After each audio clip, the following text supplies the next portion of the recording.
Not every closed door is locked. Some are simply held shut by a hand that is trembling, waiting, without knowing it is waiting, for someone steady enough to stay. Everything you have read, everything you have been told, every piece of conventional wisdom about loving an avoidant points in the same direction. Leave. Protect yourself. Recognize the pattern for what it is and extract yourself before the cost becomes too high to recover from. And this wisdom is not wrong. It is, in the majority of cases, the most honest and most self-respecting guidance available to someone who has been loving an avoidant and finding themselves perpetually, exhaustingly on the outside of a closeness that seems always almost within reach and never quite arriving. But the majority of cases is not all cases. And the reflexive, categorical conclusion that loving an avoidant is always a losing proposition, that the only intelligent response to avoidant attachment is withdrawal, that staying is always a symptom of one's own wounding, rather than a legitimate response to something genuinely present in the connection, is a flattening of a reality that is considerably more complex and considerably more individual than any general rule can accommodate. There are specific observable behavioral signs that distinguish the avoidant who is genuinely moving, slowly, imperfectly, with enormous resistance from their own fear, toward the capacity for real intimacy, from the avoidant who is cycling through the same patterns indefinitely, with no genuine internal movement. These signs are not romantic reassurances. They are not the breadcrumbs of someone who cares just enough to keep you hoping. They are concrete, observable behavioral evidence of genuine psychological movement in a person whose psychology makes such movement extraordinarily difficult.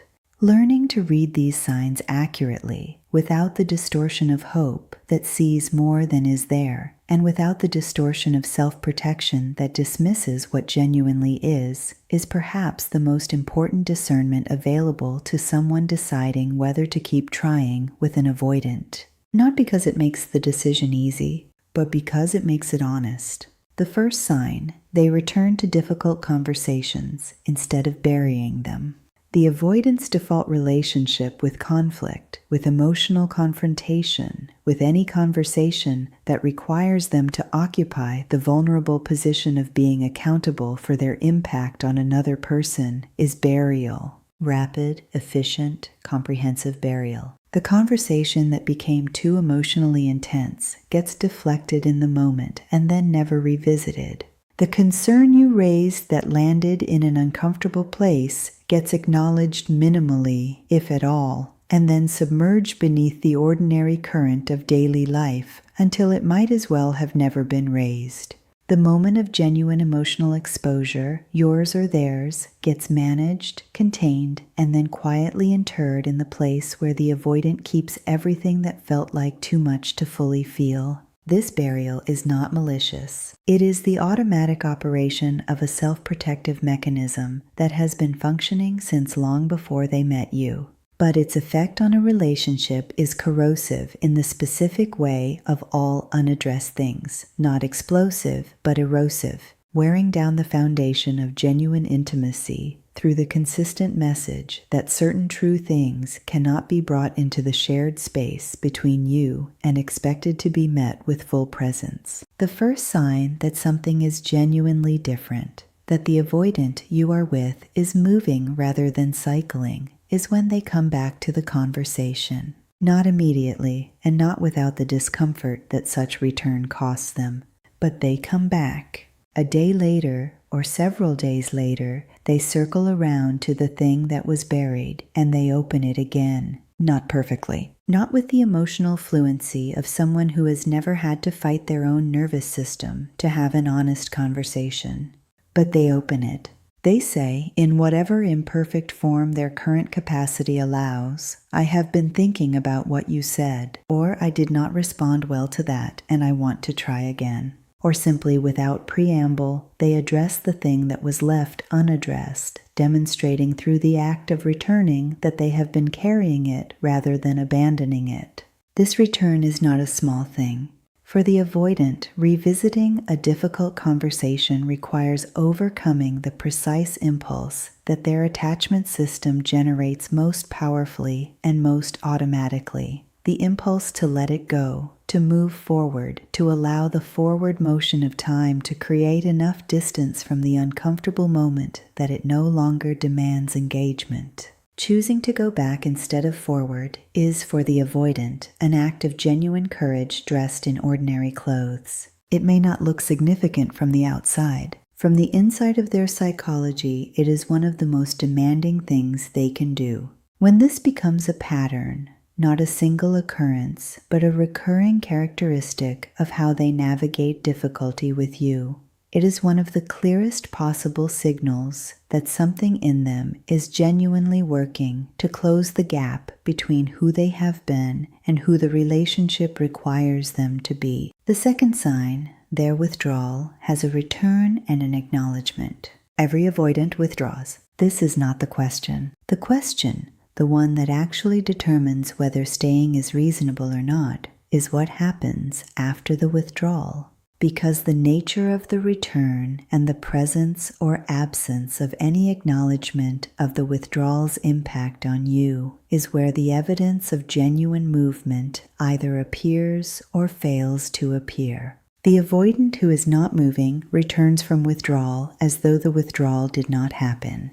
They resurface with a normalcy so complete that it implicitly requires you to match it, to absorb the disappearance without naming it, to return to the warmth of their presence without raising the question of the cold that preceded it, to accept the implicit message that the withdrawal was simply weather, and weather does not require explanation. This pattern, repeated enough times, trains you to silence the legitimate responses the withdrawal generates, the confusion, the hurt, the reasonable need to understand what happened and what it means, in the service of preserving the peace of the reunion. The avoidant who is genuinely moving does something different.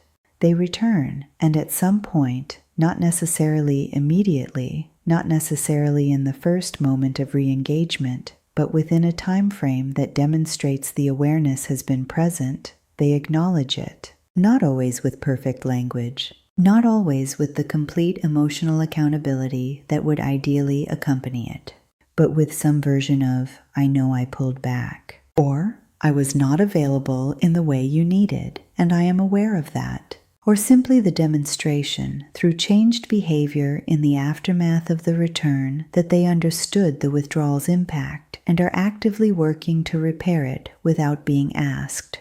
The acknowledgement matters not because you need the validation of having your experience confirmed, though that is legitimate and real. It matters because acknowledgement requires the avoidant to hold two things simultaneously that their attachment system strongly resists holding together: their own fear and comfort in the withdrawal and your experience of it. To acknowledge the impact of the withdrawal is to allow your reality to land in them, to let the knowledge of what their absence did to you actually register in the place where registered things create motivation to change. Without acknowledgement, the withdrawal remains a self-contained event with no relational consequences. With it, the withdrawal becomes something that happened between two people, both of whose experiences matter. This shift from the withdrawal as something that happens to them toward the withdrawal as something that happens to both of you is the psychological movement that genuine intimacy requires.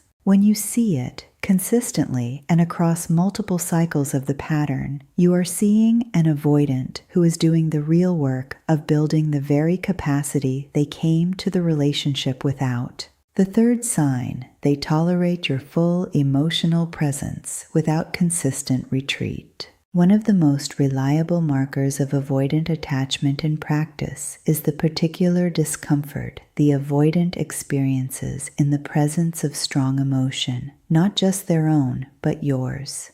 The partner or person who cries, who expresses fear or grief or the full, unfiltered intensity of a feeling that is not manageable or convenient, creates in the avoidant a specific kind of alarm that typically produces one of several recognizable responses. They minimize, moving quickly to reassurance or problem solving that is designed to bring the emotional temperature down to something more manageable. They deflect, steering the conversation away from the depth of feeling and toward something more neutral. Or they disappear, not always physically, but emotionally, going flat and distant in a way that communicates without words that the feeling is more than they are currently equipped to receive. None of these responses are about you or about the legitimacy of your feeling. They are the avoidance nervous system doing what it was trained to do in the presence of emotional intensity, seeking the exit, seeking the distance between themselves and the feeling that makes distance feel like the only available form of regulation. The third sign of genuine movement is when this changes. Not entirely. The avoidant does not suddenly become someone who navigates emotional intensity with the ease of someone who was never taught to fear it. But measurably, observably, you are upset fully and without apology, and they stay. Not comfortably, you may be able to see the discomfort in them, the effort that staying requires, the slight quality of someone choosing against their instinct. But they stay. They remain present with your feeling without immediately moving to neutralize it or escape it. They ask what you need instead of deciding what you need. They allow your emotional experience to occupy the space between you without treating its presence as an emergency requiring immediate management. This tolerance, imperfect, effortful, sometimes clumsy in its expression, is the foundation of the emotional safety that real intimacy requires. It is the avoidant building, in real time and at genuine cost to their own comfort, the capacity to be with you in the full range of human experience, rather than only in the portions of it that do not disturb their equilibrium. It is extraordinarily hard won, and it is one of the most significant things an avoidant can offer as evidence that the work of genuine change is underway. The fourth sign, they choose vulnerability without being cornered into it. This is the sign that sits above all others in terms of what it reveals about the internal movement of the avoidant, because it is the one that requires the most direct confrontation with the fear that underlies everything else. The avoidant who shares something real about their interior life, not in the moment of crisis where the feeling has overwhelmed their defenses and escaped against their will, but in a quiet, chosen, deliberate moment of self-disclosure, is demonstrating something that the architecture of their psychology makes almost heroically difficult. Chosen vulnerability, not extracted vulnerability. Not the confession that arrives because you asked precisely the right question at precisely the right moment, and the avoidant, caught off guard, answered honestly before the defenses could intercept the honesty. But the vulnerability that is offered without prompting, that surfaces from the avoidant's own decision, however tentative, however brief, however incomplete, compared to the full depth of what is being withheld, that you are someone they want to let further in. They tell you something about their history that they do not usually tell people. They name a fear directly, in the first person, without wrapping it in the hypothetical distance of someone speaking about a general human experience rather than their own. They say, in whatever form their current capacity makes possible, this is what I am afraid of. This is what I need. This is the part of me I do not show people, and I am showing it to you. These moments are not always grand. They are often quiet, a sentence or two offered and then slightly retreated from, as though the avoidant is testing the temperature of the water before committing to the full immersion. But the offering itself, the choosing to let something true pass from the inside of them into the space between you, is the sign that distinguishes an avoidant who is genuinely, meaningfully moving toward you from one who is simply cycling through the same pattern with sufficient warmth in the close moments to keep the cycle running. These 4 signs do not guarantee outcomes. They do not constitute a promise that the avoidant will complete the journey from where they are to where genuine intimacy requires them to be. They are not permission to abandon your own needs in the service of someone else's growth or to stay indefinitely in a situation that is costing you more than it is returning. But they are genuine evidence. Observable, behavioral, psychologically significant evidence that the person you are with is not simply enacting a fixed pattern with no internal movement, that something in them is working, slowly, imperfectly, at considerable cost to their own comfort, toward the capacity to be in a real connection with a real person in the full, present, accountable way that real connection requires. And sometimes, not always, but sometimes, that working is enough of a foundation to build something on. The question is never whether they are worth the trying. It is whether the trying is being met by movement, by evidence, by the slow, imperfect, unmistakable signs of someone who is genuinely, at their own pace and in their own way, trying too.